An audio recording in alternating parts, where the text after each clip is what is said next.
The first mail I got was, "Hello, ma'am." Week we used to have people lining up to my house, coming to my rooftop, seeing all the plants. So at some point then I realized I can't do this. So 2013 I quit. 2012 I started a company. We have helped them a lot, and because people who come from US, they were not able to get the celery, parsley the way they used to get. So the only way for them was to grow it themselves. Keep it as a hobby. Intangible benefits you get.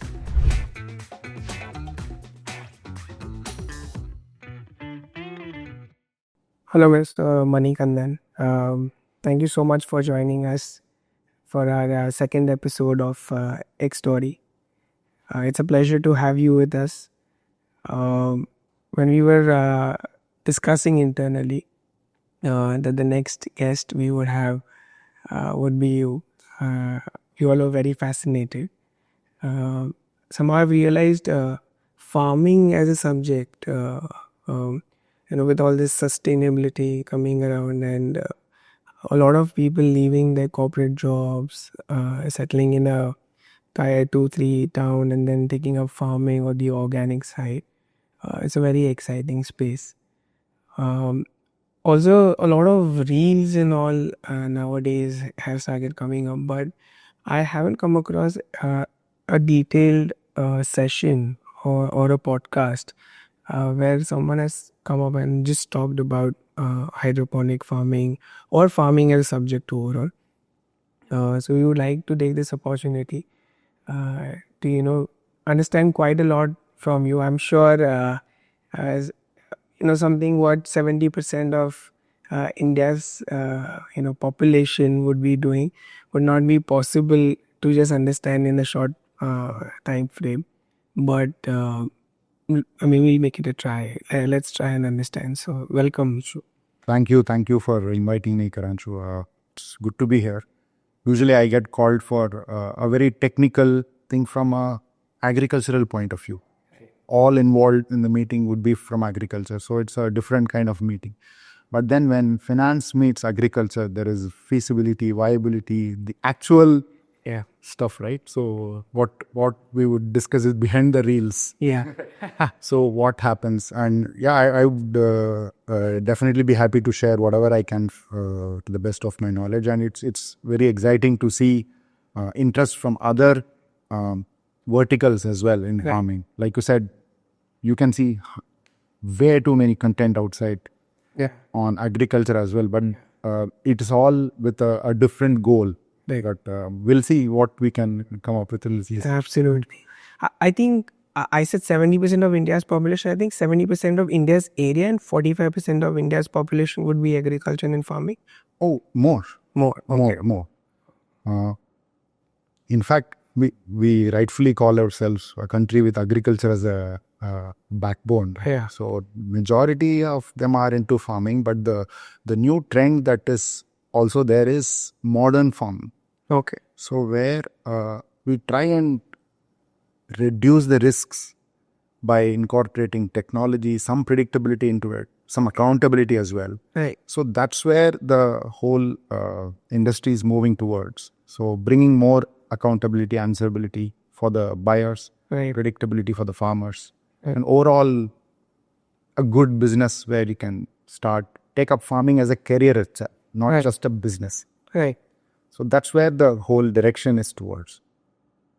So, interestingly, you mentioned about predictability, and since I come from finance, a lot of times what we also look when we invest in companies is about predictability. But as much as I'm sure you would have learned along your journey while doing this, I have learned in finance that beyond a point, predictability is a myth after a point in time. And what better than a weather to teach you that, right? So something that is dependent on weather forecast. Do you think we as mankind have come to that kind of predictability on the weather side where we're able to do with precision? And if yes, how much? Okay. No, that's a great question and a tricky one also. So talking about weather is a very critical, I wouldn't call it an issue because weather is what drives farming, right? The better side of it. But more often than not, as we are moving towards a society which wants everything year round, Yeah. anyway, so I don't see why I should not consume some vegetable during summer or winter. Yeah. Nobody likes to be limited on anything. Absolutely. So it is very important for the farming community or the growing community to ensure there is supply for the demand that's out there. Right. So what we do, we try and remove the risks. So for example, I put a open farm with tomatoes, for example, in the open field. So we list down what all can go wrong. The first thing that a farmer wants to see is when he comes to the farm, it should be the same at least as the day he left behind, right? Right. It shouldn't be different. It should be good, better, of course. So one of the the main things are pests. And then the other one is the elements, Right. rain, extreme heat. So we use what is called a controlled environment agriculture. Okay. So we use greenhouses or net houses. Right. Depending on the location of the farm, if rain is a problem, we protect the crops from rain. Or if heat is the issue, we add shades. Right. So again, we cannot completely ensure guarantee, Right. but we have reduced it considerably. Understood. So a rain wouldn't wipe away your entire produce that is ready for sale the next week. Right. So you are not gambling at any point. Right. That's the word I would use because, I have grown crops. Back in my school days, I'll just tell you a small story. No, and that taught me, not in a very classroom way, but you learn a lot. So when we were children, we moved to another, I would say, town, from city to town because we built our own house. And when we went from Chennai to your outskirts. I was born in Chennai. Okay. So I have a brother as well. So I was born in Chennai, and till 5th grade, 6th grade, we were in Chennai. And then we moved to outskirts of Chennai. Until we went there, we were like, maybe it's another place, regular. But then you see there are only 8 houses. And you could see 5 kilometers ahead, 10 kilometers ahead. That's all rice fields. Okay. And so we didn't put a compound wall or anything because there's nobody. It's a house. We have few neighbors. Right. And then I started growing vegetables. Oh. And this was when? What age? 6th grade, I guess. Okay, so 11 years. Yeah, around that time. Okay. And then you will realize when you go to school in the morning, come back at 3:34, and then you see it's all wiped out clean. Okay. There'll be some 200 goats that will pass through the house. Oh. It's all cleaned. And then you are like, it cannot happen. Yeah. See, for a child, this is not supposed to happen. I'm not even supposed to understand this and move on. Yeah. Right? It cannot happen. True. But then that's what it is. You deal with it. You cannot blame anybody here. Right. And then you try and put a small fence around it. Nothing stands. So what you start building is some things. This is how it is. Right. You need to, whenever people ask me what should I learn to start garden, patience, right? Because that's what you get as a first lesson. Right. It's not a lesson per se. If you choose to learn from it, that is. Right. So that's what you keep learning, the patience. Okay, maybe this crop is gone kaput. Right. We will do the next crop. Right. Right. You have to pivot every crop. Right. So that's what it comes to, it dawns on you rather. Right. Saying, this is how it is. Then I used to move to my rooftop. So call the vegetable plan, just grow roses. Okay. Put that 20, 30 varieties of different colors. Just go mad about it. Right. Extreme heat. Chennai. Yeah, absolutely. It's just extreme heat. True. And this is 91, 92, around that time. There is no trace of internet. And the only way you can learn anything about it is either your library in the school, which we hardly visited, or some expert in the field, which again, as a kid, you are limited by mobility to They pick up a rig and go wherever you can't. So it is just a little bit of trial and error. More of error than trial. Right.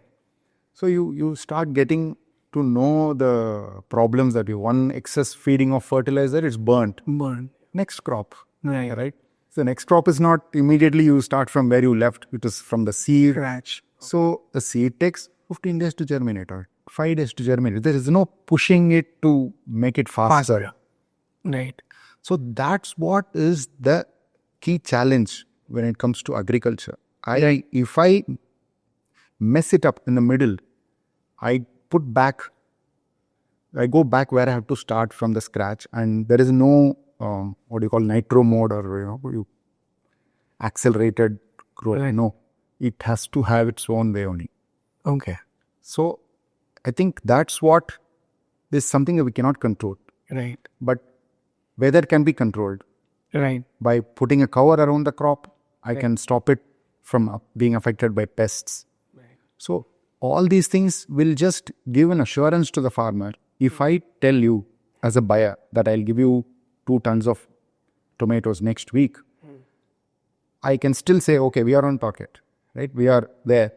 Nothing is going to just, you know what? Yeah, it's not going to happen. So this kind of, so since we're just, slowly driving into what exactly is hydroponic farming that you do at Hyperfarms, this is possible at a large scale as well? Possible at a large scale as well. I haven't, in fact, touched hydroponics per se. Okay. I only touched about controlled environment agriculture. You can do the same way whatever you're doing inside. Okay. But in the field, but I put a cover on it. So the cost to attach to this will be significantly high? It will be. Okay. It will be. So what happens is if a person who has a land and grows crop outdoor, we'll use this term outdoor. Right. And then if they have to protect it, they have to put a greenhouse. Greenhouse is a technology that's originated in the West, or more of a temperate climate. Okay. Where it's extremely cold. Right. And they want to heat up to grow vegetables. Right. But in India, we are tropical weather. Right.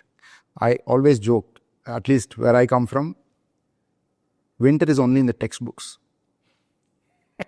Summer, more summer, then summer. So very varieties of summer. Just summer. What winter are we talking about? Yeah, true. Right?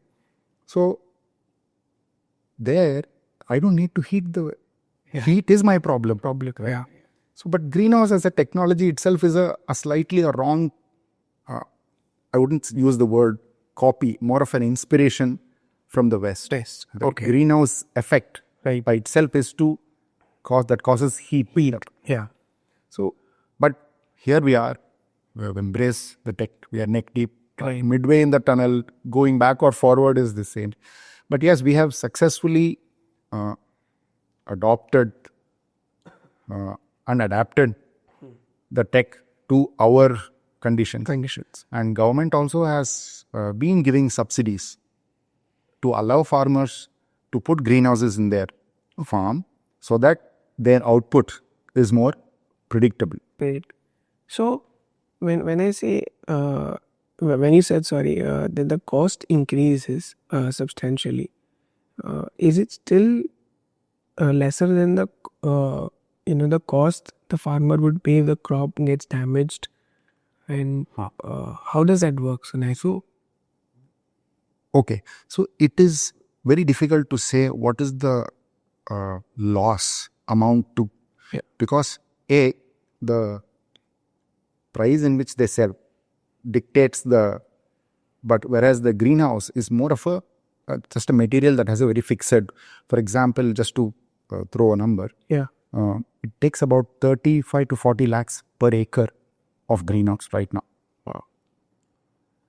It's a special fabric or is a steel structure, which does not rust, and has a plastic on top, which protects the crop inside from rain, winds, whatever. So this is the rough cost, and it keeps changing depending on the kind of greenhouses you build. Some of them are very low tech. People do it with bamboo as well. Okay. Right? It's up to one's creativity and the risk appetite they have Right. on. So with that, what really happens is people don't go and cultivate crops that are the staple crops, because the staple crops market is highly regulated. For example, if I grow rice Okay. in a greenhouse, it's practically unheard of, because the rice market, the buyer isn't a fixed price. They won't even change. Right. And it's not like you can grow rice and give it to a shop nearby. It's a very organized market. You need to give it to a mill. The mill removes the chaff, dehusks it. So it's a very clear Demarcation. supply chain. Right. So it's also hard to make money if I do such crops under a greenhouse. So what do? Then I generally suggest a way where I grow the same crop but at a very high quality. Okay. Or I grow a crop that is not really around, not easy to get. Right. Either grow a different crop or grow the same crop, show some sort of a premiumness to the commodity you're selling. Good. But even now, India as a country, we are not growing any corn, rice, wheat, millets or anything under a greenhouse. Okay. We are primarily limiting it to vegetables, exotic vegetables, flowers. So, I mean, a lot of guys that are coming, keep them in mind that. Keep them come.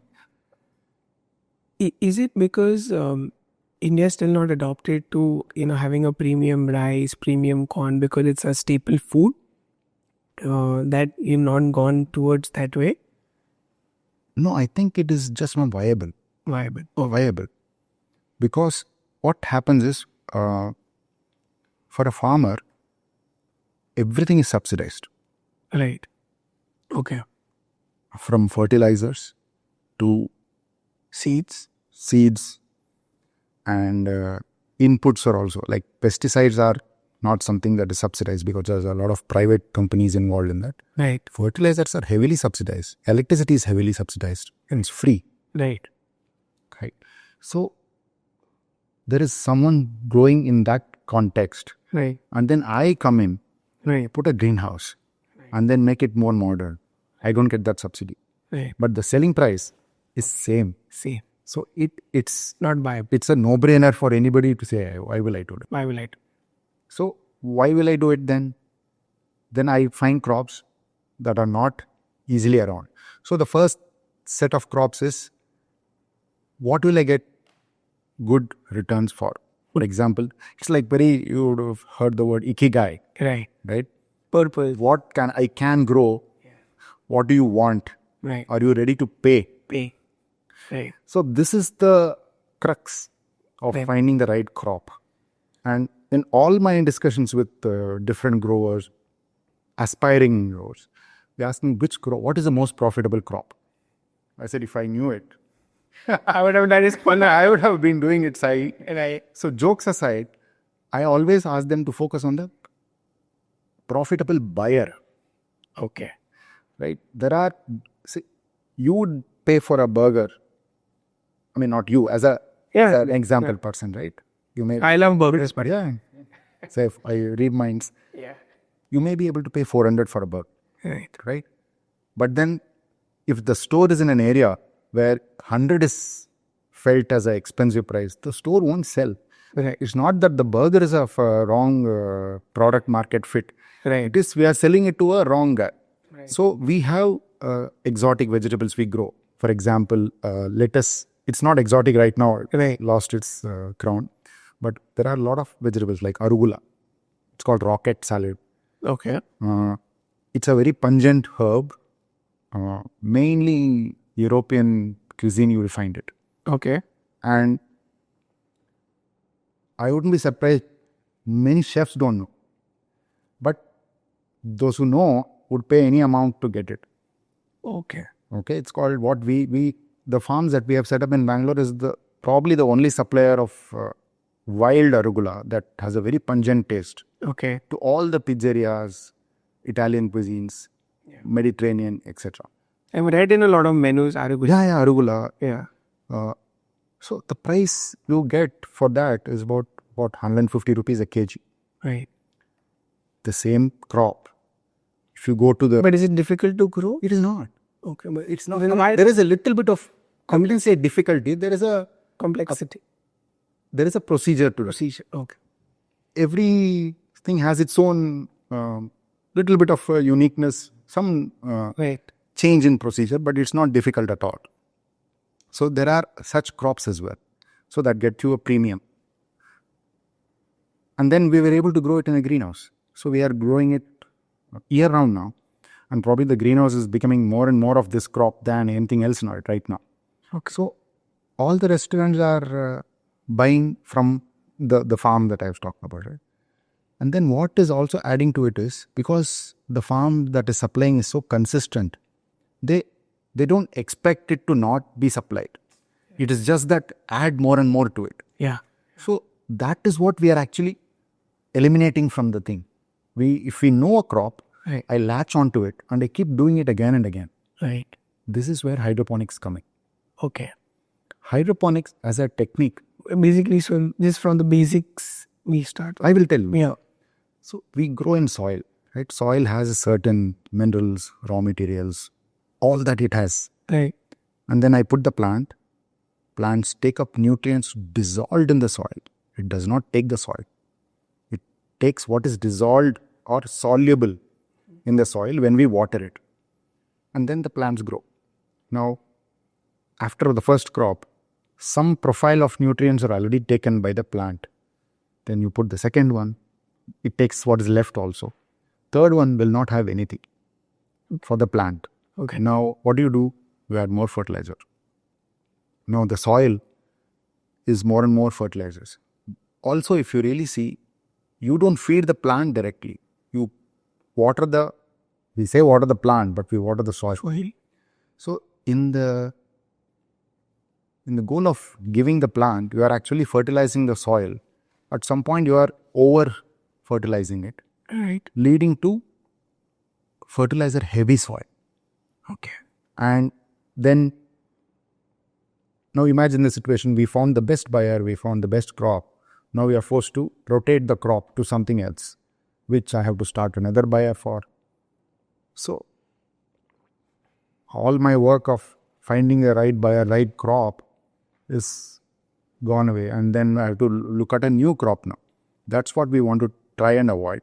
When we use hydroponics, the technique is we grow without soil. So when I remove the soil, I need to give something to the plants what the soil was giving. The soil primarily gives anchorage to the plant. It supports the plant. And whatever the nutrients the soil was giving, that we will give it ourselves. How do you do that? So we give by way of fertilizers. Okay. But when we give fertilizers, we give some form of dissolved fertilizers. Okay. I don't take a very token picture you would have seen farmers broadcasting urea. So we don't broadcast anything at all. Whatever we have to give the plants, we mix it in water Right. and feed it to the plants through drip irrigation or various forms of irrigation. So this way, the way we feed the plant also is very dilute. Contrary to the conventional farming, what they do, before planting a crop, if you see any textbook or material for some cultivation guide, how to grow chilies, they'll say add 125 kgs of urea, 50 kg of phosphorus, potash, whatever. That is to prepare the soil. But when we put a plant, it's a baby. We don't feed the baby with a full-blown meal, right? So slowly. In hydroponics, we give slowly, weekly, right? So we keep giving that. That way, we grow in an inert medium. Okay. So what can be inert that is cheap? Water. Water is the most inert medium we can find, and it's also cheap. So the original hydroponics, the term came from growing plants in water. So if I put some fertilizers in it that the plants need, and I put a small lettuce plant in it, it will grow this perfectly fine. So They don't need soil. no, the myth of having to have soil is not there. Okay. There is no necessity for soil. Of course, there are few people, they say, how can you say like that? Soil is from a very scientific point of view. I agree, soil has billions of microbiome, like beneficial bacteria, everything. Right. Right? You can't replace that. Right. So this discussion is not to say hydroponics is better, and so it's not.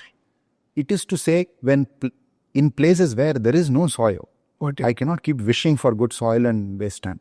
But does the nutritional value of the particular plant change Okay. if we do it through a soil? So what happens is plants need about certain profile of nutrients, like how we need vitamins, protein, carbohydrates, everything. They need nitrogen, phosphorus, potassium, magnesium, sulfur, some 13 to 16 elements. Okay. Right? So this is the basic necessity. But soil also has beneficial bacteria. Okay. That will add some hormones in it, some plant hormones, growth hormones. So a lot of things. But when we move out of soil and go into hydroponics, you obviously miss out on those things. But the plants, the fruit will be a complete fruit as far as the nutrients are concerned. Okay. It is always a debatable topic because the taste comes from various factors, not just the soil, the weather condition, the water quality, everything. So there are places where we have seen the soil grown crop has a better taste profile than hydroponics. I have seen the reverse many times. Okay. Many times. In fact, I'm a person who will not put soil down in a debate on hydroponics. But if we grow crops in great soil and great hydroponic system, both will be same. Okay. But can I repeat the same thing over and over again? In the soil. It's not possible. We cannot sometimes look at things from a very purest approach because the farmer has to earn. Right. Right? It cannot be, we cannot call it sustainable if it is only for 2 crops. Right? He has to, because the whole thing is it's like how we find our career and you start studying. 2 years later, that field is of no use. So, you talked about sustainability, right? And since there's no soil, we are going to use fertilizers. Cocoa peat is one alternative media we use. That is the coconut husk. Right. So it's all organic. It is all organic. Again, because I've heard that there are chemical elements involved also. So I'll tell you what. I have to be more detailed. Can I? Yeah, please. Okay. See, when we say organic, there are 2 things in it. One, how it is made and how it is, how the plant is sown, how it is grown, all amount to calling a plant organic. Okay. To answer your question in a very clear-cut way, hydroponically grown produce cannot be called organic. Okay. There is no discussion, there is no debate also on it. We use chemicals on it. But these chemicals are used in their raw material form. Okay. Plants absorb nitrogen, phosphorus, potassium. Just like our body does not know how the carbs came in. It could be through a vegetarian food, non-vegetarian. Your body does not know. We think what the plants uptake is the same nutrients. Whether you feed it with a manure, a vermicompost, cow manure, horse manure, it takes nitrogen. So the nitrogen is made available to the plant by those various bacteria present in it. It will convert it and make it available to the plant. So the plant has very little idea of the nitrogen source.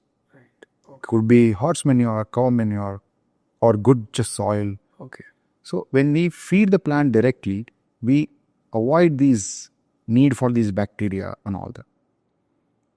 So, I mean, is going from a very layman's perspective to understand is when we go from the typical farming that we do with the soil, the assumption is that the nitrogen is going to be extracted by the plant from the soil. Here it's going to be sprayed. Not spray. We water the plant Water the same way. Okay. The plants take up whatever is dissolved in the soil, Okay. dissolved in the water that we feed plants, and it takes it up. Here, because the medium I am giving has no nutrients, I dissolve it in the water and give it. Okay. The plants take it up. Okay. The output is, if you see a tomato Okay. with no spots, no deficiency, yellow coloration, shrink, so no deformities. So it means the plant is growing well. It is giving a fruit the way it should be. Right. So that is an indication that the most required minerals, that is for the plant's production of tomato, is already met by the plant. Okay. So plants do yield very well. Sometimes the yield can be to the order of 3-4x. The normal farm. Yeah. Okay. Yeah. What are the different types of farming? Like, for example, one is the soil based, another is hydroponic. So one is the good old soil based, and in hydroponics we have variety of technologies. Yeah. So one is hydroponics is an umbrella term where you have to feed the plant. It is mostly about how do you feed the plant. Okay. So there is something called aeroponics. Okay. In hydroponics, you put the plant in water or in a inert medium. It could be cocoa peat, just plain rocks. In aeroponics, you hang the plant's root and there is a fine mist with nutrients. Okay. So the plant's root, Again in a controlled environment. So the plant's root absorb all from the air, and it has a lot of oxygen that is available for the roots. So this environment leads to a very good quality of crop, and it's primarily used, aeroponics as a technique is primarily used in production of seed potatoes. Seed potatoes. Yeah. Okay. You'll not believe, aeroponics has been heavily used by all the chips making companies. Heavily. Okay. Any potato chips international brand, they use aeroponics to produce seed potatoes that are then given to farmers. Farmers put those seed potatoes in their land because they can produce infection-free potatoes, like 1 million of them. Okay. So that is done in a very controlled environment, so that if I'm giving some 1 lakh seeds to farmers, they will be guaranteed that this is infection-free. And the yield will be better. Better. So that is one type. Then there is aquaponics. Okay. Instead of you feeding the plants directly, you put fish in a tank. You feed the fish. Fish's waste is taken, Okay. circulated in the water, that is fed to the plant. Plants take up the nitrogen, ammonia, whatever is part of the fish waste. And Any particular type of fish or any fish? there are few types of fishes that are being used. Okay. I am a vegetarian, but So am I. so we are wrong. Tilapia is one fish that is being heavily used, but a lot of other fishes are being used. They are very resilient, very forgiving to farmer errors. So those are the plants then takes all the ammonia and all that and gives the water back into the fish after the ammonia is removed. So it's a very sustainable system. It's good for a hobby scale and all that. I'm yet to see very large setups in India. Outside India, there are few setups. Again, we don't do it because maintaining one life form in a farm itself is and then you complex enough.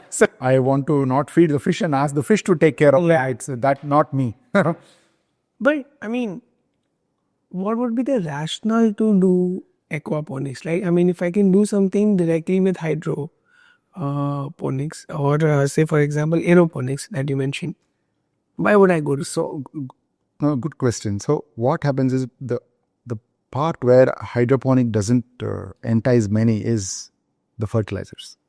Okay. So, if I can not use fertilizers and make the fish do that, I can call it organic. It's okay. Right? I may feed the fish some fish feed that may have Chemicals. right. See, that's where Yeah. where do you draw the line is the question. That's why I said, what do you take as raw material and how you grow? For all you know, you can drop off medicine to the fish and your entire organic definition gets Changed. For sure. right. So at that point, what is sustainable? I have 1 lakh fishes. Right. Should I put a drop of medicine and save them, or be, what? No, Right. not on my book. So it cannot be like that. So there is a cost to sustainability here. Same with, I'm sure, with any life form. We try and not use pesticides in the farm as much possible. But you have a supplier who's going to be at your doorstep next week, and there is tons of produce, and people do sometimes preventive or post infection you do spot spray. So the goal is to try and not use it, but if there is a need, we will have to use it. Okay. Has there been acceptability of hydroponics increasing considerably? Heavily. When I started in 2008, Okay. I grew lettuce in my rooftop. I have a small greenhouse in my rooftop. I had In Bangalore. We live in an apartment where the 6th floor of the apartment was just left to open and nobody ever visited. So I requested my association group to give it to me, and they were very sweet. They allowed me to. Wow. So that's where I used to do all the trials and stuff, new varieties. So I had a lot of lettuce and stuff. So I approached the nearby Kirana shop saying, I have lettuce. Will you be able to take it? And then he's saying, yeah, you bundle it for me. I'll give you 6 rupee a bundle. 6 rupee a bundle. That's not even the cost of. So that was the scenario. People wouldn't know. In fact, you are better off telling them it's not telling them about hydroponic, because it will raise more questions. Right. So I used to have a garden store as well called Garden Guru. Garden Guru. Garden Guru. Guru. Yeah. Okay. So we used to, again, we listen to stories of how people garden and all that. So you realize at that time hydroponics is very nascent, very few people know. To now, Tata 1NG has hydroponics word in it, right? It's so common, you can edit out, but it's everywhere. There are hyperlocal stores have a separate category called hydroponics. Okay. We used to supply to one of the premium grocery store chain. We had a shelf for hydroponic produce. People start liking it because sometimes we ask them to try it once, and then they always come back for hydroponic produce. We in fact did a lot of trials. We went to an apartment complex where about 4,000, 5,000 people live. And then we gave first a bunch of palak free. And then you will not believe the repeat rate was so high. Then we started doing subscriptions. People really like it because it affects them or positively in ways they couldn't. Like? For example, so my friend had a vegetable store in Bangalore. So I tell them, I'll give you palak. You keep it in the stand. They can pay and take it. Or if they give their feedback with the phone number, they take it free. Okay. Right. So if privacy is very important, fair. So is my cost, right? But for a feedback, I gave them free. A lot of them took it free. Some of them paid. The next day, they came back for that fresh palak. We didn't have a brand or anything. It was just a very ad hoc trial. This is that fresh one. Because we didn't have a brand to put saying calling that palak. So when we asked them what is it, first response was, it is something that my mom used to cook. It was same way. Or my son completely finished the food. So things like this are something you are not prepared to hear also. You just Why was the cost differential between a normal palak and no cost difference? retail wise. So you can in Bangalore you can get a bunch of palak for somewhere between 10 to 25 rupees. When it is rainy season, the price goes high. We kept it at 25 rupees a bunch, 200 grams. And the best part is ours is little bit of roots will be there, but no the bottommost leaves around dirt. So cleaning and all is not. Yeah, you will lose about 5 to 10% just the roots being. Yeah, right. And then it was such a big hit, and it led to few people starting a brand only for palak. Okay. There was a company it was an invested company by a very famous investor. So they came up with a brand only for palak. But because of COVID, they were in another state. They couldn't bring it into Karnataka, so they had to change the crop, etc. But food, when grown right, can change the whole behavior. And would that palak take lesser time to grow as compared to a soil-based palak? Definitely. So what is the differential? So what happens is So the yield would be higher. Is one yield is definitely higher. I'll tell you where it is marked difference. You can see is, let's say if you have an acre of land, people generally broadcast the seeds. You cannot specifically broadcast and call a density on it. I cannot say I have put 6 plants per square feet, 50 to 60 gram or 100 gram per plant, 600 gram per square feet. 1 acre is, say for example, quarter acre I put. This is not a math you can come up with. okay. What you can come up with is, last time I did this, I got 500 kg. This time I'm expecting 500 kg. Your is more of your comparison to the last. But are you pushing the limits to what that square feet can produce? Okay. That's what we do in hydroponics. So we grow the plants separately. Like a seedling tray will have 100 small seedlings. We take a square feet, put 5 of them in it. Every square feet will have 5, at least 4. So now I know this is the minimum. Forget all 5 didn't come. 2 of them should come. I'm better off having 2 per square feet than some range of 0 to 5 per square feet. So this way, I'm directly setting a lower threshold and a higher threshold. The unknown is out of the picture. Unknown is out of the picture. So that's where I can tell you minimum I can guarantee you this much yield. Right. And also Time taken. time taken is again depending on the system. If I grow it fully in water, it's shorter. It grows much faster because there is not Any much specifics? You can get about 5 to 6 days reduction. If a regular pallet take 30 days, mine is ready in 22nd, 23rd day. Wow. Yeah. So that's almost like 1.4x. Correct. I wouldn't put a big number on it because I don't want someone to be misled. The problem with hydroponics today is there is too much information. Oh, okay. I think that's the problem with That's the problem with anything and everything. I'm telling you, YouTube, you cannot go to one thing and get a clear answer now. Everyone, there are fake videos coming on, put a banana on a kiwi and then you get an... Yeah. Some people keep sending me saying, is it there? Not possible. No. Not on the wildest dreams. So Yeah, you see a combination and then plant. yeah, they put some red color liquid and then Yeah. every thumbnail is a clickbait that is generated, a small pot with 100 mangoes.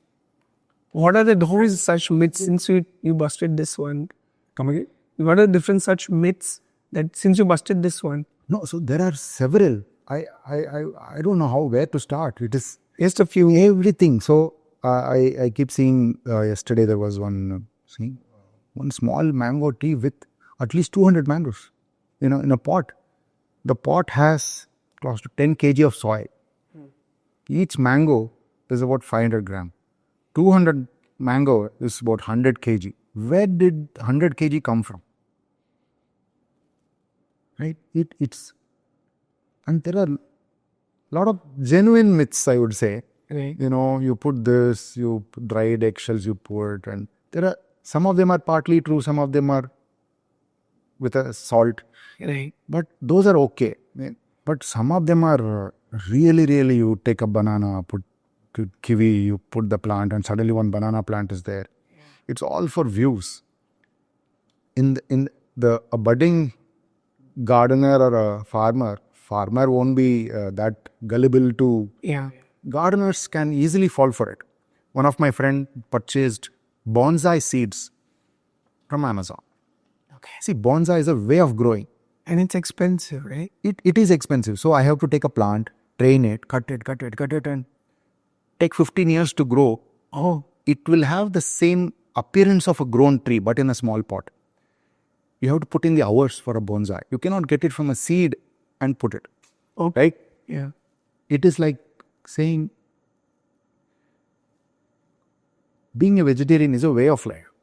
Right. A baby born is not a vegetarian baby or a non-vegetarian. It's like a baby. It's a baby, right? It's a seed. You can grow it to a big tree or a bonsai. Right. There are several. YouTube is filled. So hydroponics, people say 100 acres of producing 1 acre. Impossible. Right? And there are so many myths. So when people come to us to help them produce vegetables, most of the time we help them understand what is possible, what is not possible. And you would start questioning your sales skills. At least my team does several times. Are you getting us projects or are you turning them away? But the point is, you have to work with them 1 month, 2 months, 6 months, 1 year. Getting a project is just jumping into the pool. You have to swim, right? So we tell them what is not possible and ask them to not do. A lot of times. And then, hey, I thought we are a modern country. Anything is possible. I said, see, ambition is great. But then there are some climatic, various boundaries that our industry is under, right? So we tell them to not do or do it with some modification. I've had people coming from Rajasthan and say, I want to grow strawberry year round. We'll do a climate controlled greenhouse.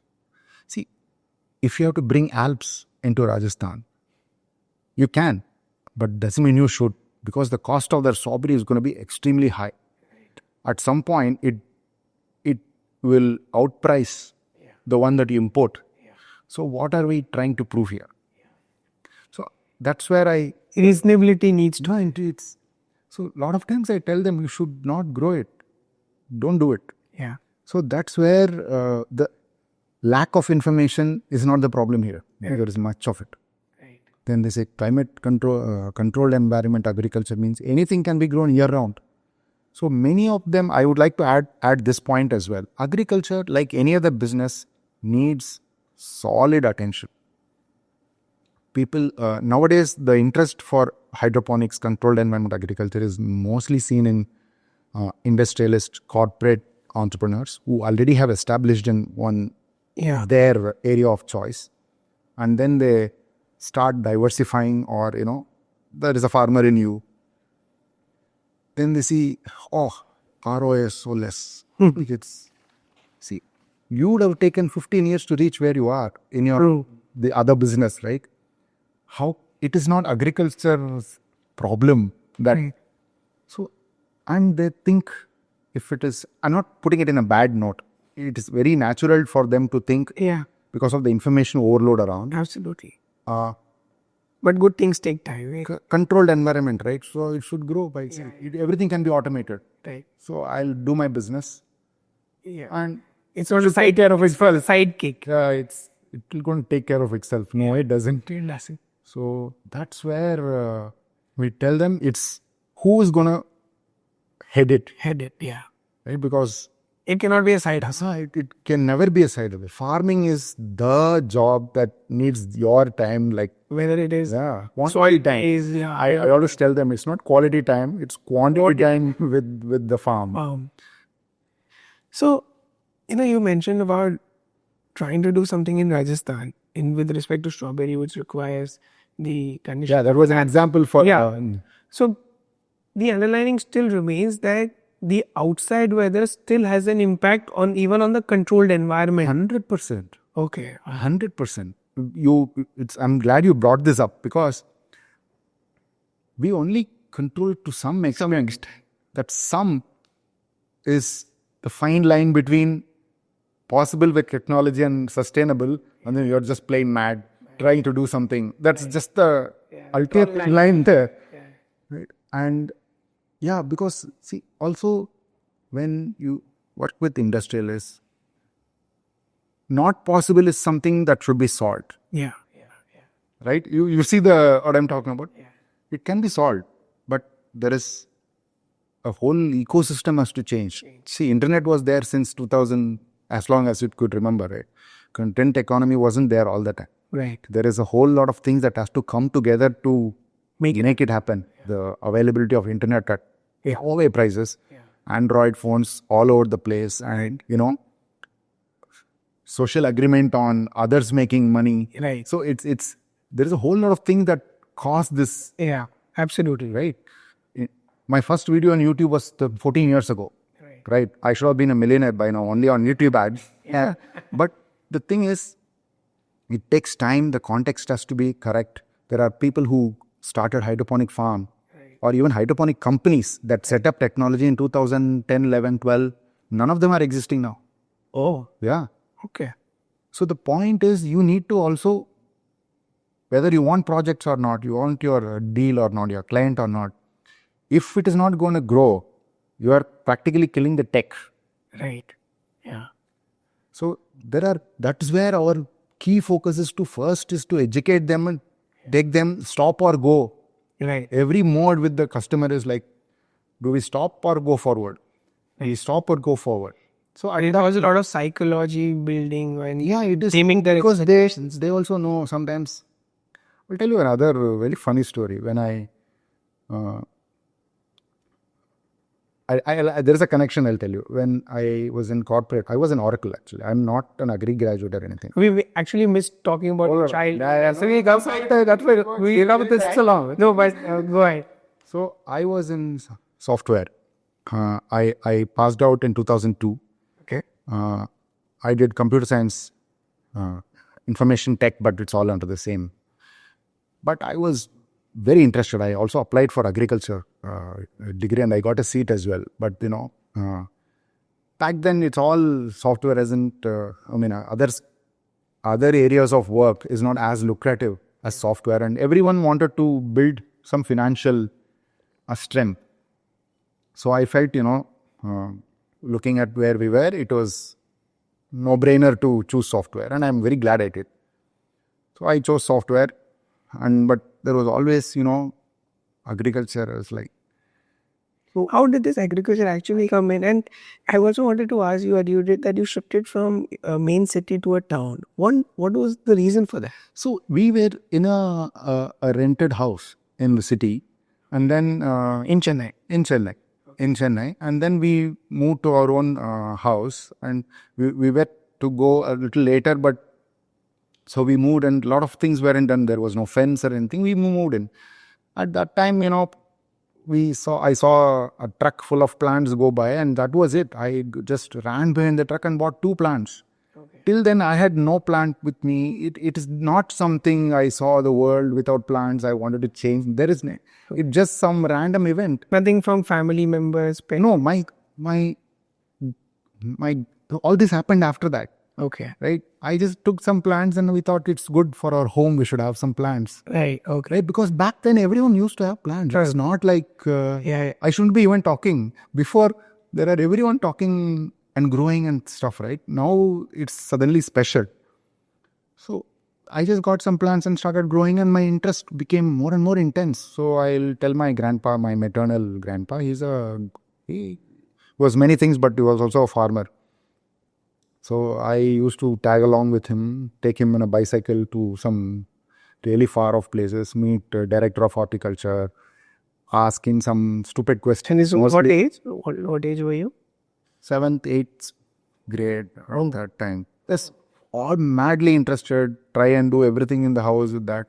So at some point, you realize this is what I want to do. Right. Right? But as a kid, you don't know whether it's going to pay you or not. It's like, I want to be a pilot. Why not? Yeah. True. So we everything was fine, and then you're like, okay, now you decide whether you want money or you want to be happy. That's when computer science happened. So that's when computer science happened. I also was interested in computer science. I'm not a guy who I love the tech. Yeah.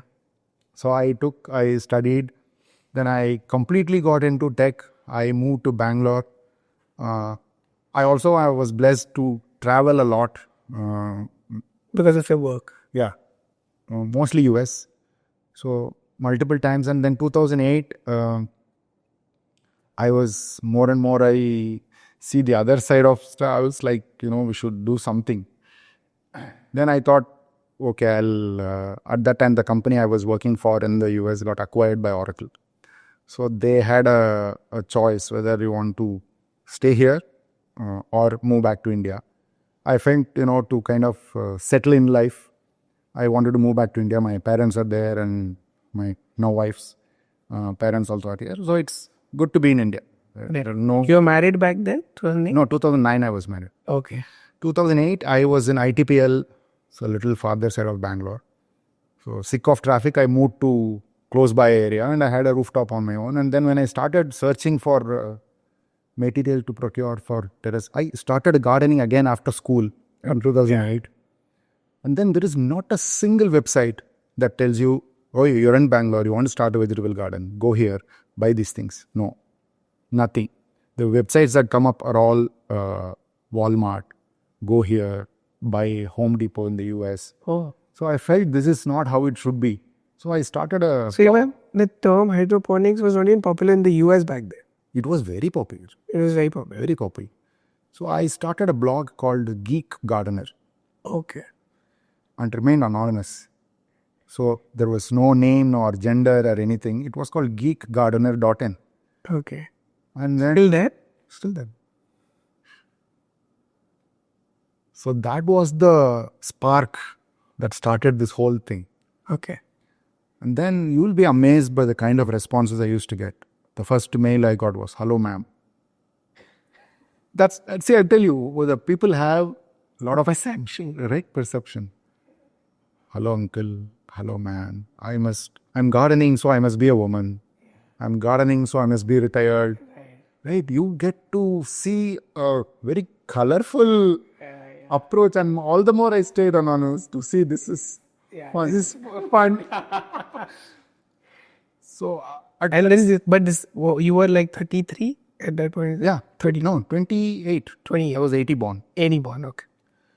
And then I was like, this is unbelievable. Then I was remaining anonymous. I would go to expos. Right. People would talk about me, but I would be here. Yeah. And then once companies started using my website as their and started making marketing out of it. Wow.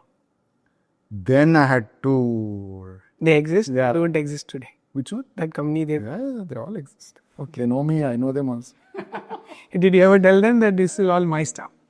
Yeah, I always tell them because then this, we didn't know my team would have done it. They have all there. Yeah. But the thing is, then I came out.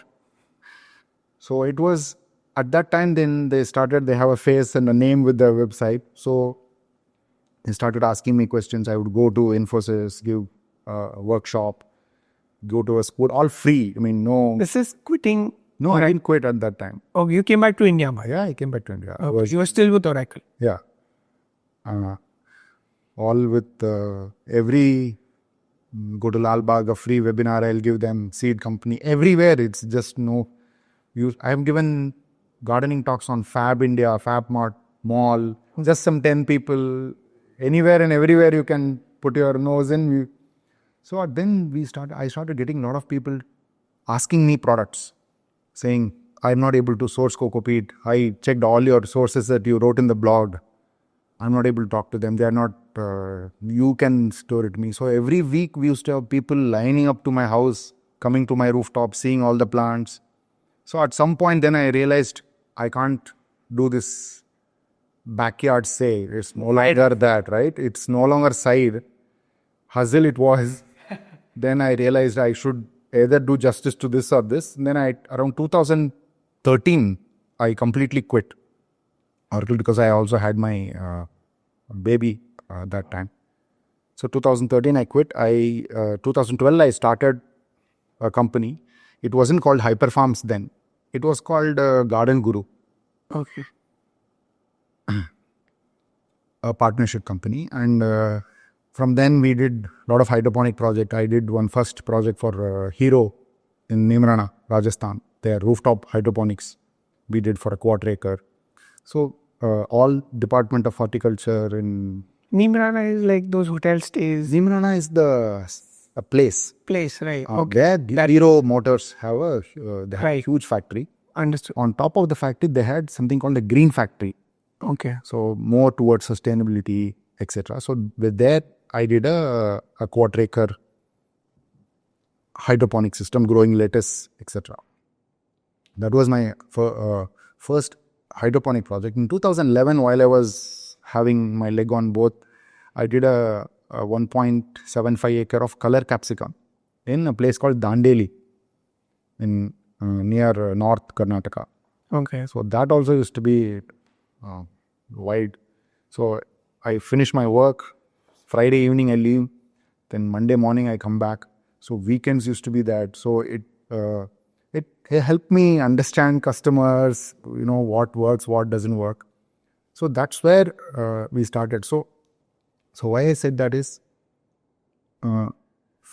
from geek gardener to now, there is a lot that customers. I've seen what works, what doesn't work. I'm sure. Correct. So in that, our experience should cause someone to not make that mistake. Right. That's what is the whole funda here. It's, if you are taking me as a consultant, then I shouldn't let you down. And why take you there? I would stop you. Right.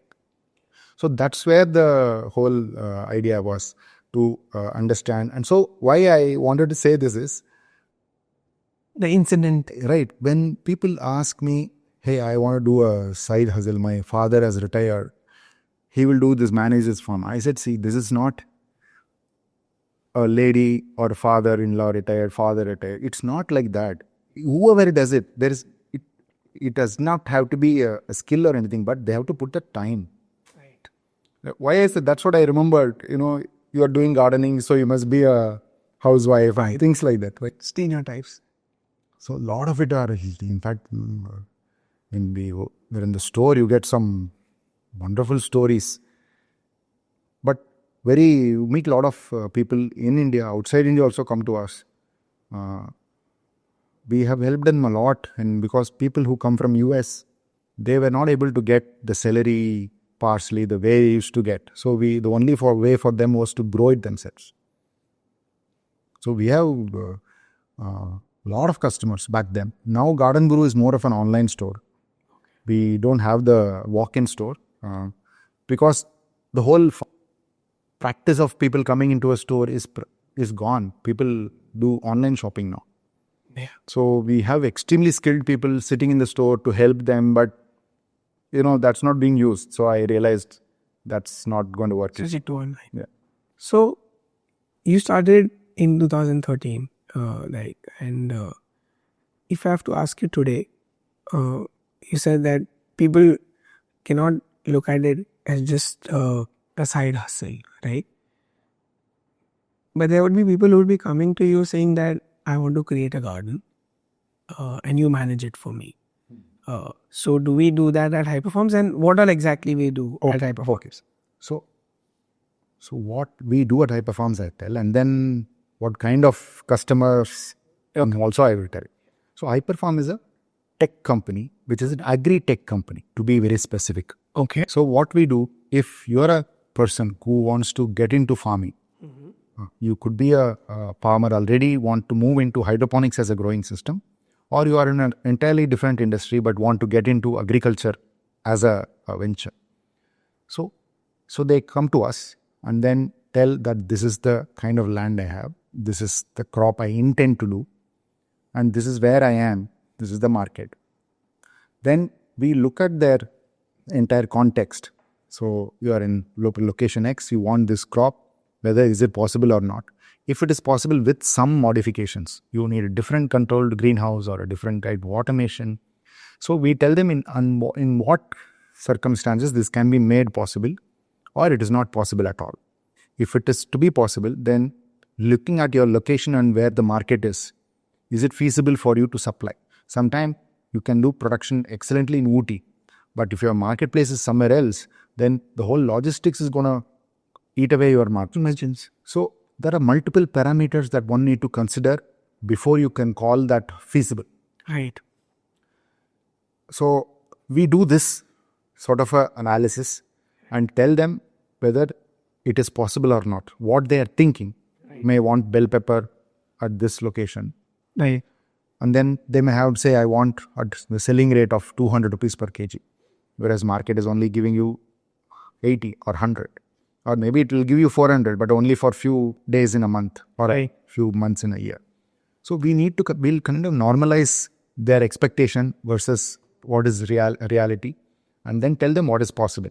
Then some of them come to an understanding, okay, fair, this is what we want to do. Then we give them a proposal saying this is what the greenhouse we will build.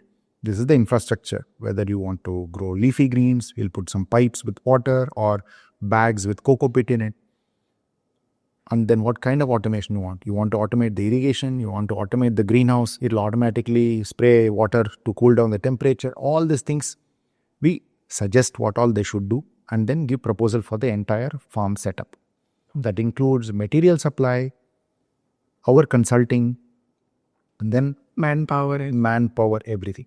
Okay. And then once they go through this, have the discussions, we agree, we go ahead to their next step. We go do a site visit, fine tune the whole proposal again, because all these things sometimes happen over the phone. But every time it's the land that you look at, or rooftops, No, home gardens. So home garden is something, it's more of a do-it-yourself based system. Okay. Because home gardens, generally it is not something that I suggest that they outsource it because the cost won't work out for them. Okay. In just to answer your question, a lot of them, with a lot of videos, etc., they also want to look at hydroponics as a profitable venture, but not invest on the kind of size of land that they want to do. Good. You have 1,000 square feet rooftop. Can it be profitable? By definition, possibly yes, but how much profit? Can you do anything worthwhile with that profit? Right. So I tell them, keep it as a hobby. Keep it as a hobby. Intangible benefits you get. But the moment you start going commercial, then you need to put a backup generator, you need to put a water purification system, you need to put a security. All this will not make it worth the size you have. Yeah. So that is something I make sure I tell them. And I also, there are few sites we do maintain. If it's a corporate office, we set up a farm, we send people, we maintain their farm. But as with individual homes, I usually tell them to do it themselves because that's the whole point of it. So at what particular square feet or square meter is it viable? So we minimum, nowadays we say half acre you should have to have anything viable. Below that doesn't mean it's not viable, but you have to be extremely close to the selling point. Right. Don't spend on logistics. Be your own labor. So that is when smaller and or any size below the threshold will be able to work. Understood. So I was going through your website and it had commercial farms, urban gardens. What are those? What do you mean by urban gardens? Urban garden is something, like I said, there are corporates they want. Okay. So we set up for hotels as well, restaurants.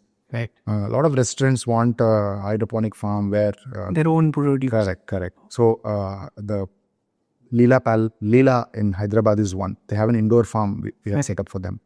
And then there are multiple restaurant chains in Bangalore. We have set up a hydroponic farm. For them, it is an element in their restaurant that kind of makes it more lively. Yeah. And also nothing like cutting a lettuce and then directly using it. It kind of ups their selling point. Right? Yeah. So all these things are urban gardens. Right. Again, we used to do rooftop gardens also initially, but the thing is, at some point I felt amount of time you put for a rooftop garden and a half-acre farm is practically same. Oh, but I'm able to produce here more 4 tons, right? So I felt the energy spent is more justified in terms of satisfaction wise also. Absolutely. Right? Because here is a person who has invested money. They will be doing whatever I suggest them to do. Yeah. Here, if they go on a 1 week vacation, the plants are left to God.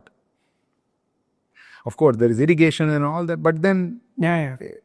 You said it's a full-time thing. right. So I started focusing more because there was more need to, and we can better use our skills.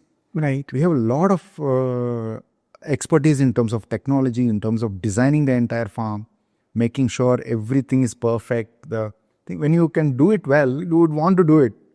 So automation is something we do for a large scale farm, so that you get your whatever the status of the farm, you get it on your phone here. So you said about tech. So if you can elaborate what exactly is a tech. So when we start doing hydroponics, right, everything is about precision. Right.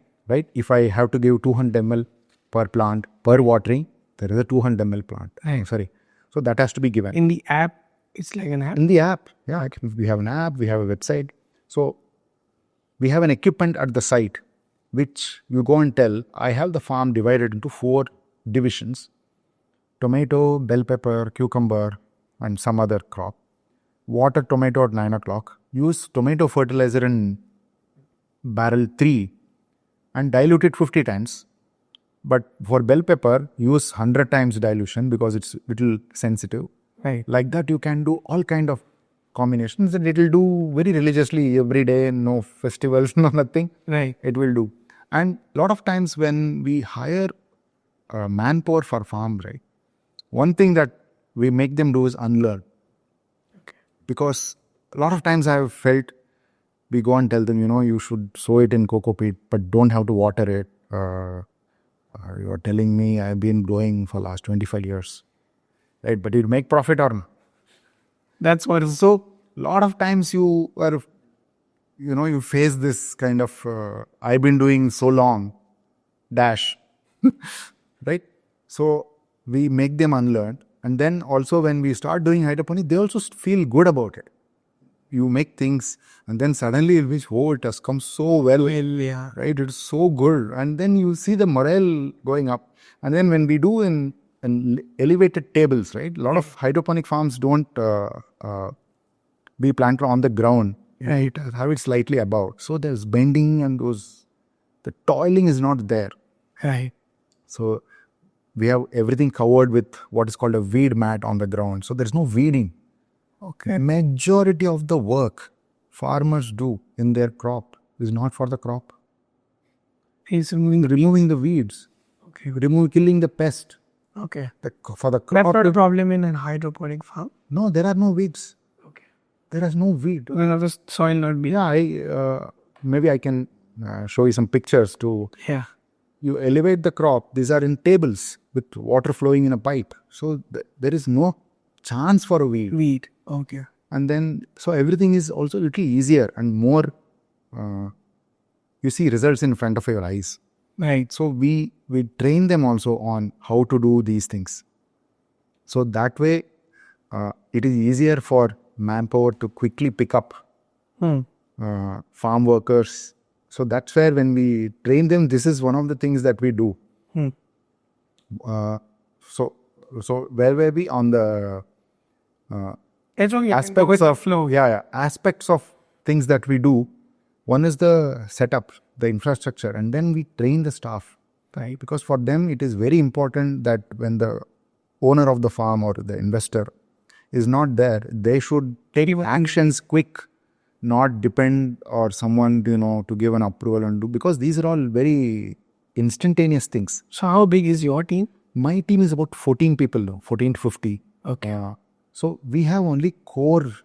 And so what kind of people you have? So we have, so I am a tech founder also. Yeah. Techie founder rather, right? Yeah. So majority of the design things used to come from me. I still do some part of the design, but I'm blessed with a good team now. So they take a lot of decisions and I work on sometimes correcting them, sometimes learning from them. And I also have a few people who will supervise the field whenever. What is the qualification required? We don't have any qualification. We don't ask for any qualification. None of the team's degree certificate I've seen or asked. So are there courses for hydroponic farming Courses are from an educational point of view? education point of view. We do have one person from agriculture field, Okay. but generally as a company, Hyperfarms, what I felt is interest to learn and little bit of experience outweighs everything. Then how do you train them? So the person who is heading our field installation has not even studied 12th, but extremely good in analytical. So we kind of take them on the job, understand, because these are very sharp people. Right. They need to be only told once. I have a team who builds greenhouses. They may not speak English, but they will build a greenhouse blindfold. But where do you get this talent? Right? That's what you approach them, because this was structured for this. It is built over the years. So I tell you, right, there are challenges to a service based company. Right. So I would also touch upon, we were originally services plus products. We were also blending our own fertilizers. We were making tables and for growing systems, etc. But primarily service-based business. So we send a team to the farm. They help set up the farm. So what happens is,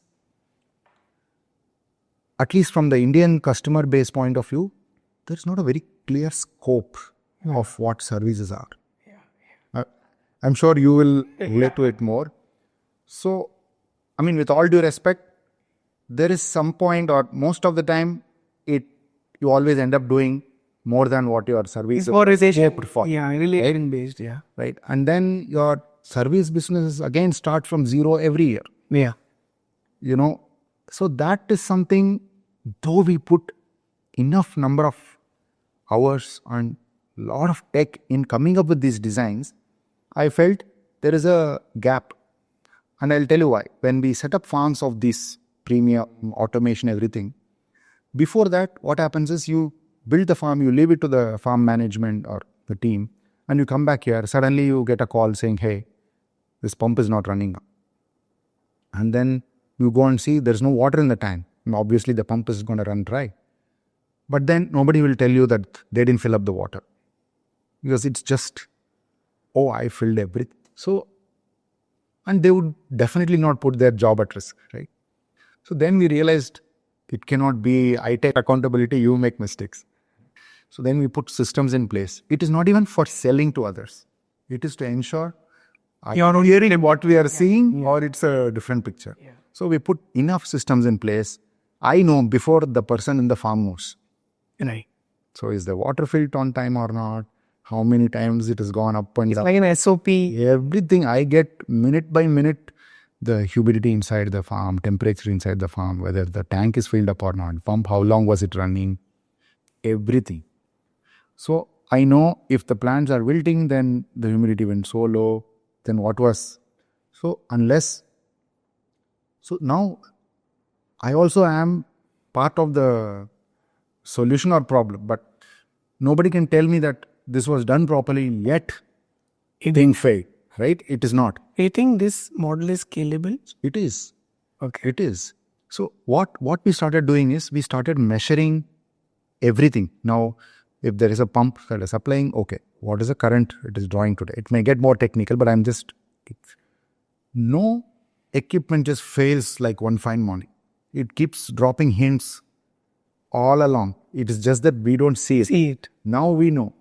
Yeah, because that's right. What kind of equipment? So we have a lot of pumps in the farm. We also put a lot of pressure sensors, level sensors. Whenever the pressure in the pipe, it should be X PSI. Right. It comes down slowly. Then it means it tells us maybe there is some leak somewhere. Right. So you have engineers in your team as well? Yeah, we have. We have a hardware engineer who writes controllers with industrial equipment. Okay, electrical engineer. Electrical engineer. So we have electrical and electronics put together in one role. Wow. And then one software. Okay. I dabble in both wherever necessary, but I am more into software. So I suggest and guide them wherever I'm sure. they need my effort, but otherwise they're on their own. Right. So this helps us to get more predictability. If pump failure is going to cause my farm to stall, I would not have to worry about it because the pump is being monitored. Understood. Right? The tank is being monitored. The weather is being monitored. So it has to be outside of these things. Few things that need human intervention is the pests. So someone need to actually monitor, go and see them. So that's where the agriculture experts come in. Okay. Whenever we set up a farm for our customers, we hire a person, train him well, what to look for, what not to look for, and then they keep in touch with us every day. That's outsourced. We hire it for them on their role, or we hire and then we send some, again, depending on what model they want to engage us with. True. But majority of the things are taken care with our automation only. Okay. Very... You've built your own tech. We build our own tech, and we've long time used it on the farms that we build only. Absolutely. Now we are giving it to others, having it tested through thoroughly. Yeah. So I think I would say it is now for us to kind of look at ourselves as a product company as well that also does services. It was reversed before. Yeah. And we started making what is called a fertigation machine. That's what I said, it irrigates the farm. Right. Because what is called fertigation? Fertigation, fertilizer plus irrigation. Irrigation, okay. So we used to import equipments before. Okay. And then the challenge with import is, you are always dependent on someone. Right. And then you want a small plug, it takes 25 days time. And then they charge you once we wanted a small power adapter, some $120. This is 300 rupees here.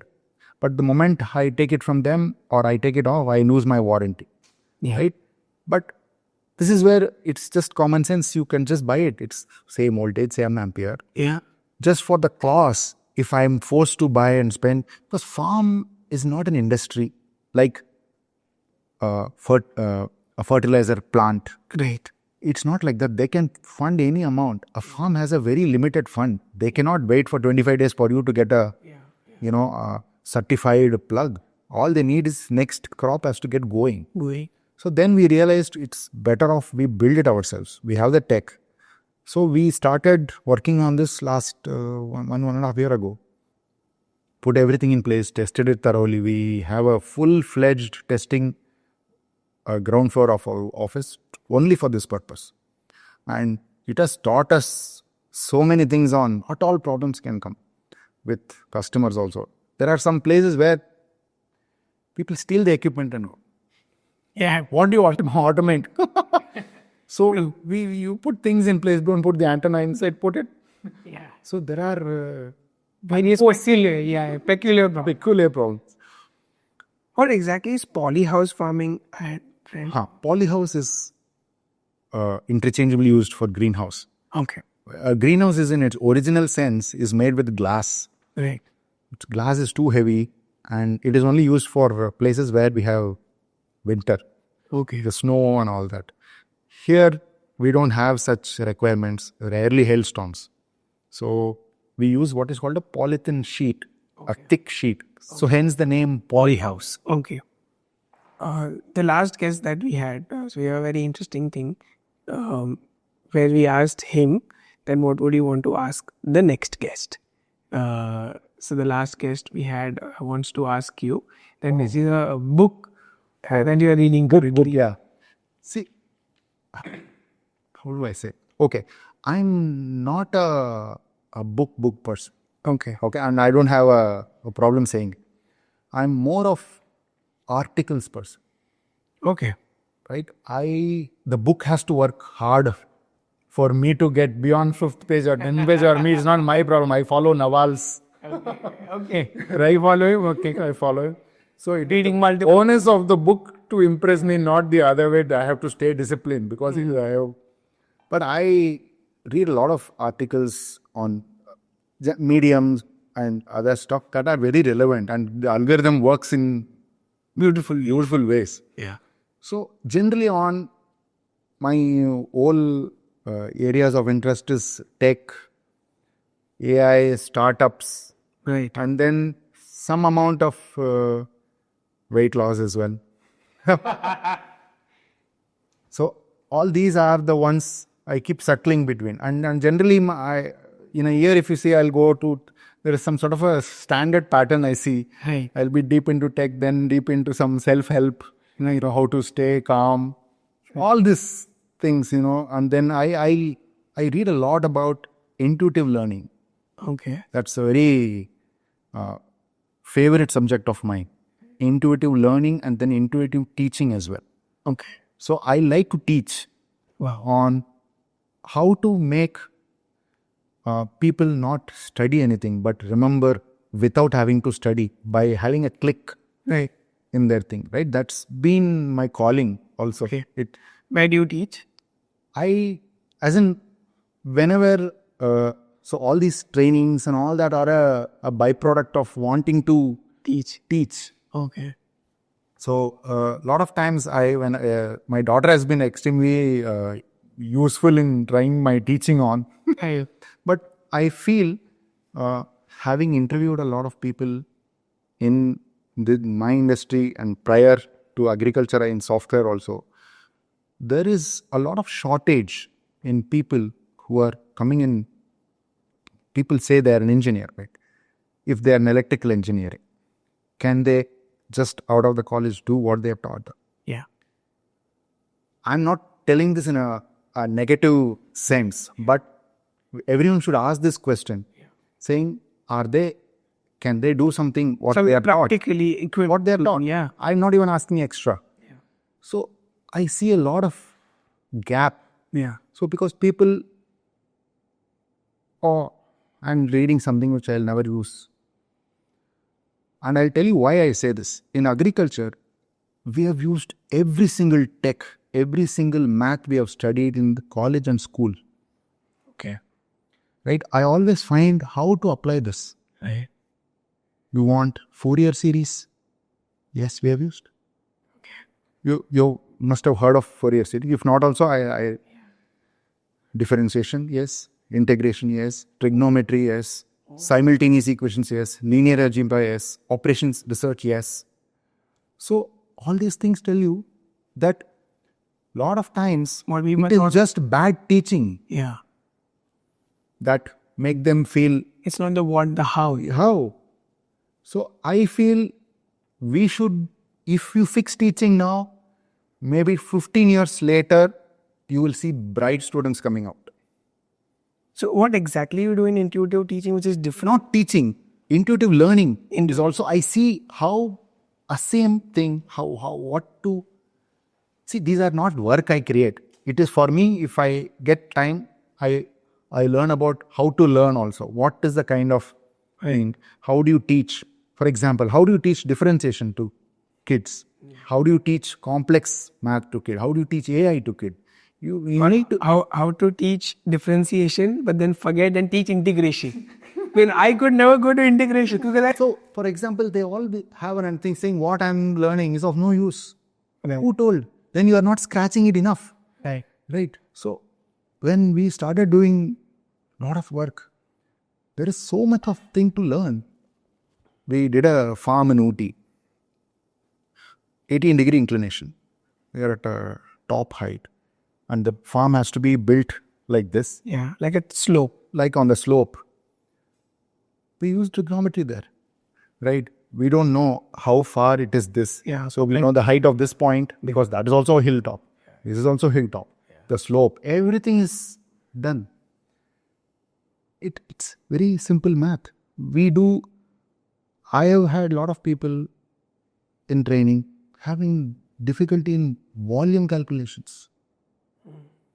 I would like to claim now and then that it is not in a condescending tone, right? It is trying to make sure what we study has to justify its purpose. Absolutely. True. That's where, if that is where the key is, then we can lead in any tech. Agriculture also we can lead. We are busy consuming. Yeah. That is that is where it's not as a topic that we have in common, but it's very interesting because I recently read something where it says that humans are meant to create, and that is why we get depressed when we consume a lot. And that's the thing that is look at content creation now. Yeah. It's booming. Yeah. 10 years back, they were all consuming on it. Yeah. Right? I am for social media also. Yeah. Because the kind of opportunity a person who would not have otherwise gotten, one person who puts mehendi, she's having 1 million followers. Yeah. How was this possible 10 years back, right? So this is a fantastic thing, and every day I ask this myself. AI has answers to all your questions. What are you going to ask? Yeah. Right? No idea is beyond anybody now. It's just a prompt away. Prompt only it comes. Absolutely. Right? So it keeps you also on the run, saying, what am I going to decipher? Yeah. True. So that's what I think. So, I was reading today morning, Sam Altman just gave a statement, and we can agree to disagree, I don't know. But he said that he feels his kids are not going to be smarter than AI. Is what he's saying. Possible. I would just see, definitely. You have used logarithm books in the school? Yeah. It felt like, why were you to use it? Yeah. Right? And then calculators came, then they said, oh, your multiplication will go for a toss if you use calculator. Yeah. It's fine if I can. So nowadays, before, there used to be companies that will write a blog post for you charging 2,000, 3,000 rupee. Yeah. Now, I'd be a fool to give it to someone, pay. I would just get a Max Pro, Ultra Max license and get it like 100 articles in a day, right? Absolutely. So that doesn't mean, of course, if your goal is to create that, then you will learn. Yeah. Sometimes I use AI. Sometimes I want to just learn. Yeah. So people use it. Of course, definitely it will reduce the thinking capacity. I can tell for myself. It depends on the individual, I guess. True. Don't you think? I personally feel so. And for a lot of things, I've kind of remained away from ChatGPT until now. I try to decode, think by my own self, but I feel that again, every technology is a boon and a pain both. And how do we use it? He said what?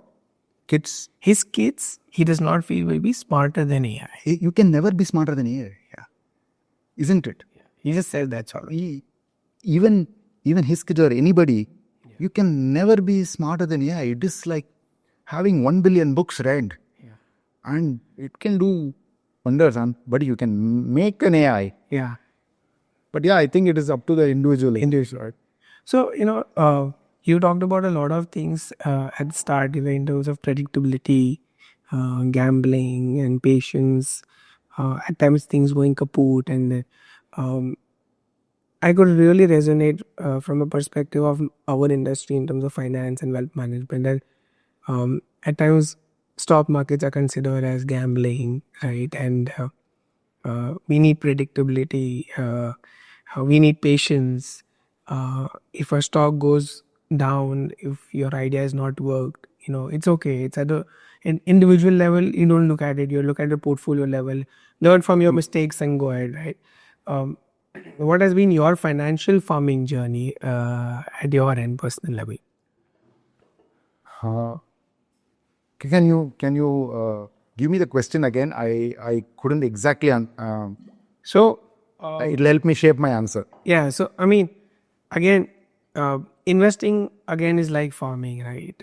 People want X kind of returns. You said multiple yields should be there in a very short time, but you just want to sit back, and that does not happen. Like, you need to work, right? So to grow your farm, to grow the crop yield, but to grow your corpus in terms of wealth as well. True. So what has been your financial journey, or it's just been Hyperfarms, just focusing on that being? I would say, so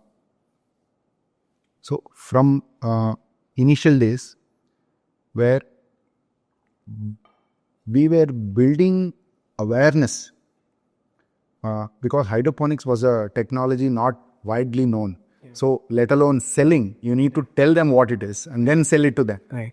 So initially it was more of trying to get awareness going and appear Right. in front of more eyes. Right. At that time, revenue wasn't of course, it was always the important thing, but it wasn't the first goal because Yeah. you always need to. Yeah.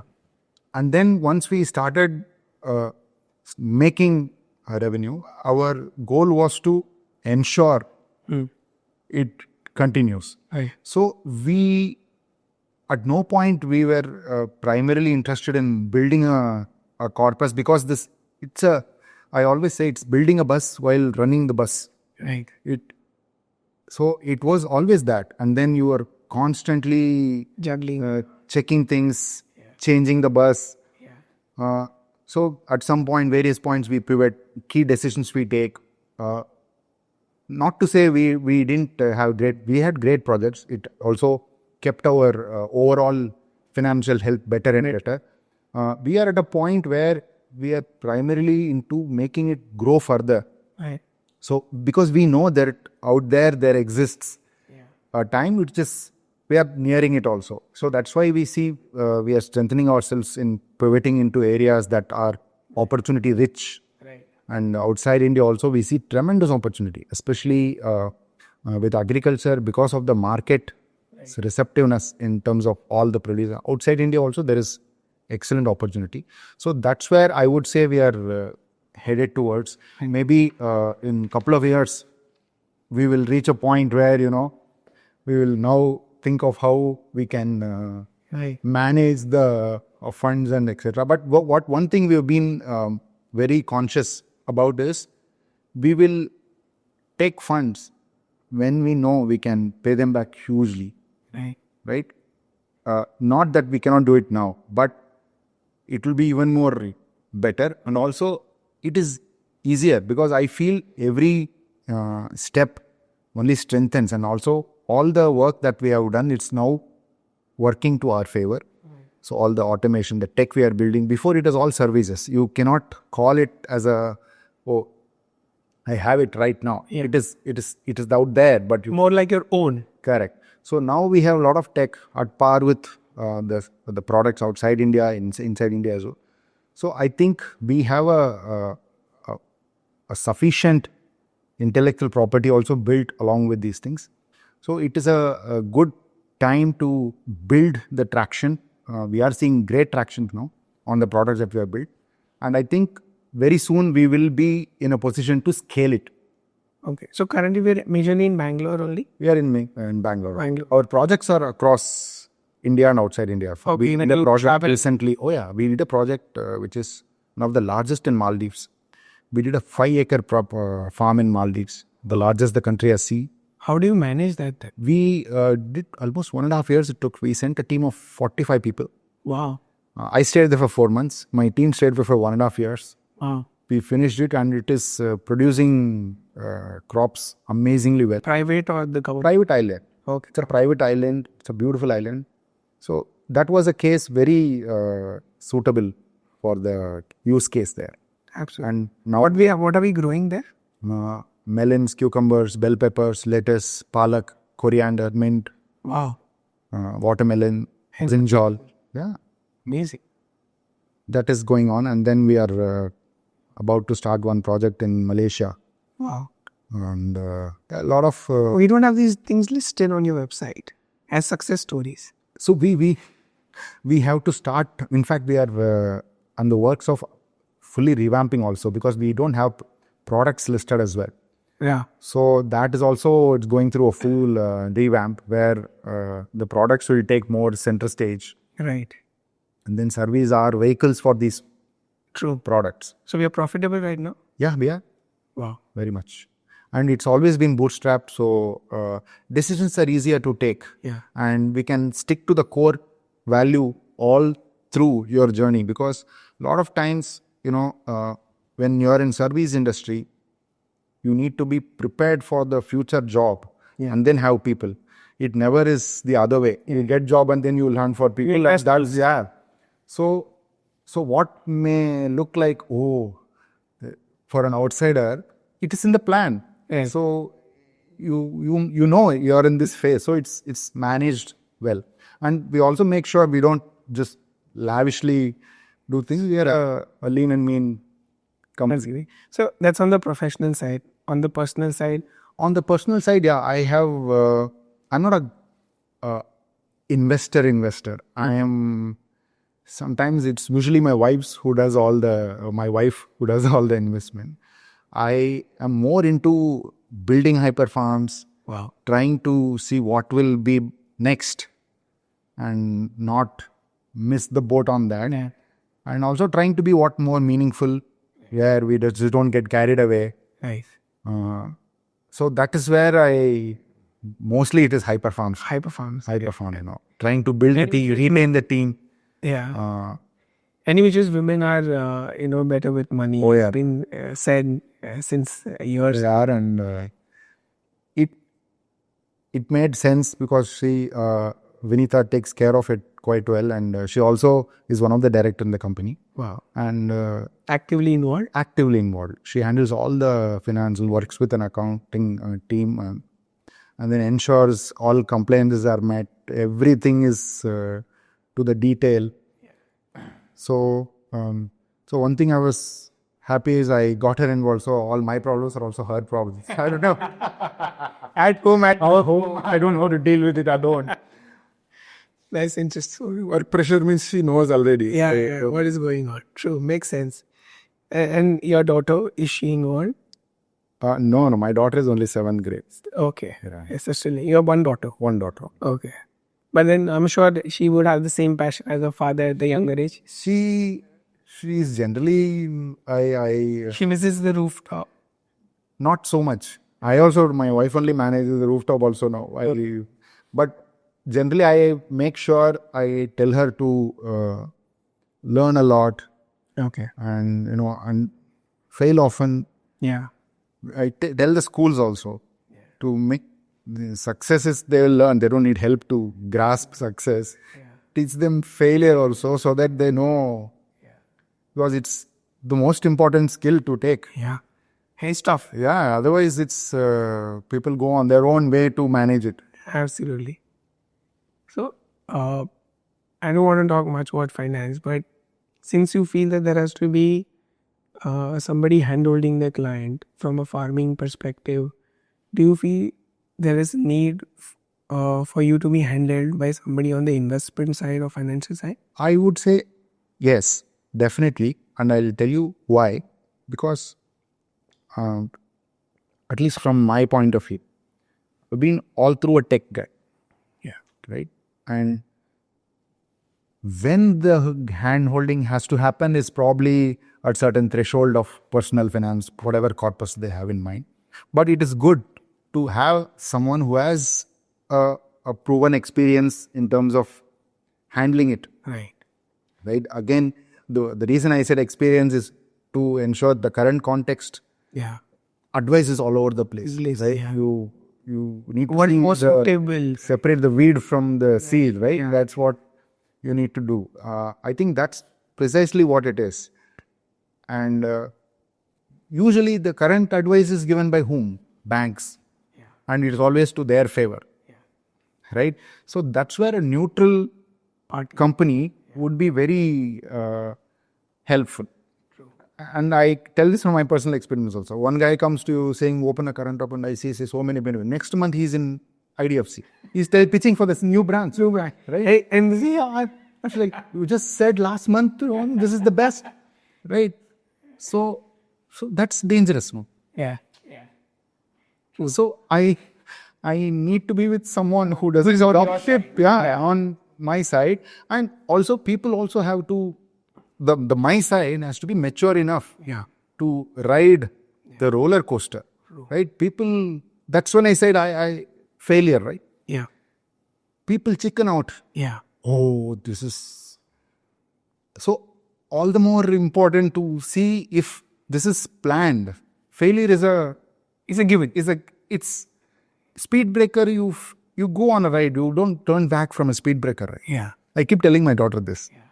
She said, oh, I went to school, this happened. I said, it's a speed break here. You just slow down and go, not turn back home, right? So you need to decide which is a wall, which is a speed breaker. So people, when the first failure happens in the farm or anything, oh, this is... So that's where I'll connect you to that service angle also. Yeah. What is a service provider's scope? Yeah. What is outside of his scope is not something that is documented here. And even if it's documented, it won't be read. Yeah. Absolutely. Yeah. Right? It's anything and everything. Yeah. So I give you the money. Yeah. Now you are everything. Yeah. True. I'm glad you... Yeah. So really gonna. That's where it is. So meaningful, long-lasting advice, which is very neutral and in the best interest of both, would be the right way to get people. And sometimes if you have to say no, you have to say no to it. Yeah. Right? And I'll tell you, I have customers who I said, no, please don't do the project. Yeah. Some of them didn't do the project, and then they come back when the project they have is viable, and we do the project later. Yeah. They won't talk to anybody else. Yeah. Some of them have gone ahead and done the project and it failed. And then they come back to saying, now sell the structure. Yeah. So all kinds exist. Absolutely. Yeah, 100%. So that's always, I first only told you, gardening or anything, it teaches you patience. Plant is not going to listen to your day and then accordingly work. It Works. Absolutely. It has its own plan. And I think the psychology aspect also is common. Like you have to in the psychology, even we have to. But I mean, it's so interesting to understand from so many levels that your profession teaches you so much about life. And what all you said in the last 1.5 hours is like so many learnings that have come from the farming space. A few questions around that, which I think are actually the brainchild of the team. They have framed it and I really like them. So I'll ask you, if money could grow like your crops, what would you want it to grow into? More time, more freedom, or more impact? I would say more time. Okay. See, impact we know how to create if that is in our goal. Yeah. Right. More controlling. More, yeah. And more freedom also, it's up to you. I would say more time creates the other two both. Right. I would want more time because there is more time is more everything. Everything. Nice, smart. A little fantasy time. If you could invest in only one thing for the rest of your life, what would it be and why? Doesn't have to be financial. Yeah. I would actually say two things. So the answer is one. First one is I will go back to learning only. Okay. Because it has helped me tremendously. Right. It is not just learning, art of learning also. I'll tell you why. Because I am not even academically qualified agriculturist. I have no degree. But it is only the wanting to learn. The ikigai. Yeah, it has gotten me this far. On everything, the beat automation, because the hunger will make you do everything. People, who are with me, I only look at that trait now. Yeah. We are hiring one more software guy next week. He said there are scores and all that. I said, see, if I give you a new topic, will you learn or will you want to stick to the old one only and not? Yeah. So that will help you in everything. You can learn to do a new trade, new tech, new. And then the other one is definitely health. Right. Okay. Interesting. So let's flip the script. If finance were a plant, what plant would it be and why? I have that answer. Bamboo. Oh, okay. Yeah. I mean, we call it also bamboo investing in. Bamboo, you know about the bamboo roots, right? Yeah. That is what it is. Takes that 5 years, then this build, builds and then hit. So it's very much like a underdog. Yeah. Right? It takes time, builds it, stealth mode, doesn't come out, and then when it comes, grows a meter a day. That is on a non-vegetable side. Of course, vegetable side, I a banana maybe. Okay. Why? keeps coming back. You can't, it doesn't give up. Give up. Yeah. Very useful all through. Yeah. I recently visited Wayanad. Why not? And Beautiful place. Beautiful place. So, and I saw like acres and acres of banana plants. Just beautiful. Beautiful area. Yeah. And you see all sizes of banana. And they have, why not? It's a wonderful place. Wonderful place, yeah. And finally, how would you complete this sentence? To me, money is not just numbers, it's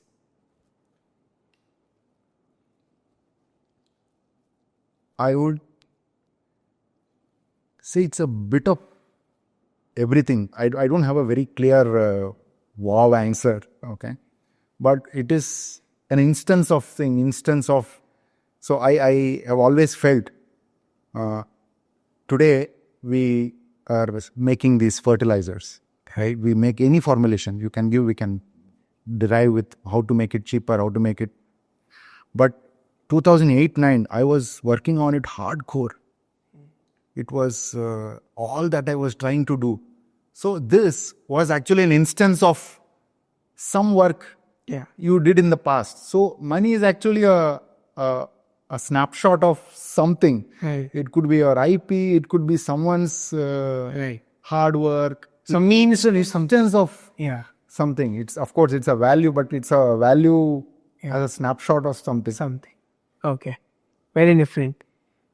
And since we asked the last guest, we'll ask you also that what would you like to ask our next guest? Did I ask? I have this one question I ask them is generally, I did ask you also now, right? If all questions of yours have answers, what would be the question you want to ask? Still. Okay. Right? That is one. But one more thing I tell everyone in my team also, who is thinking in your company on what to do next. That is very important to have more of such people. Right. Because I tell every company has to have someone who will keep repeating the same stuff no matter what. You need them also. Yeah. One person cannot repeat it twice. You will do automated. You need them also. Some people have to keep exploring. They are not done with same thing for twice also. Right. So I always ask, who is thinking? That is the question I would leave them. If it is an individual, I'll probably go with the first question. Right. But if it is a company, then I would ask them this, who's thinking? It's a very interesting thing because I met somebody a month back and a promoter, and he said, Kharanshu, I have 1,000-member company, but I realize only 3 of us think in the company and 3 of us are the brain. And I realized, oh my God, I need to create more brains in the company. Yeah. And so it's a very pertinent question. That's what all service-based founders or founders who do the core thinking or who represent and on your expertise this created, right? Yeah. So then you need to create more people who are you next better than you. Yeah, absolutely. So that is where I'm not. This is not an advice. It's more of a advice for myself. It's for all of us. It is for all of us. If you are running a company but you are the chief doctor, you are not going to get retired at all. Absolutely. Right. So it has to be either better doctors or same, many of them. Right. Then it can scale. Right. Otherwise, that's the bottleneck. Yeah. I mean, there's so much of learning. No, equally here. In terms of not just farming, but in terms of life. Also in terms of the fact that you coming from the software side could pick up something on agriculture and looked at something on the chemical side of fertilizers. In terms of your teachings to your daughter, in terms of something on the company side as to who should be the one thinking the next new thing. So many nuggets, I think, in the past 1.5 hours. Thank you so much, Mr. Mani. I really enjoyed this conversation and I wish we had more time. And it was a pleasure to have you and spend this wonderful afternoon with you. Thank you so much for having me here. And like I said, it was a wonderful discussion and it wouldn't have been possible with good listening and also very interesting questions that I never had before. So it made a very good discussion, and thanks for making me think also on these things. And I learned a lot from how finance and this has so many things in common, right? Especially the stock. Absolutely. You can never tell. That is Absolutely. And it's like, a child teaches you the most. I was a child here because I didn't know anything about farming. So my questions were very basic. Thank you so much for addressing. Thanks to you and the entire team for putting this together. Yes, the team takes in a lot of efforts, and some of the questions in the end which I asked were all through them. So Made me think a lot. so it was worth your time as well, and it was a pleasure. Thank you so much. Super. Thanks for having this, and wish you all the best for more successes with others.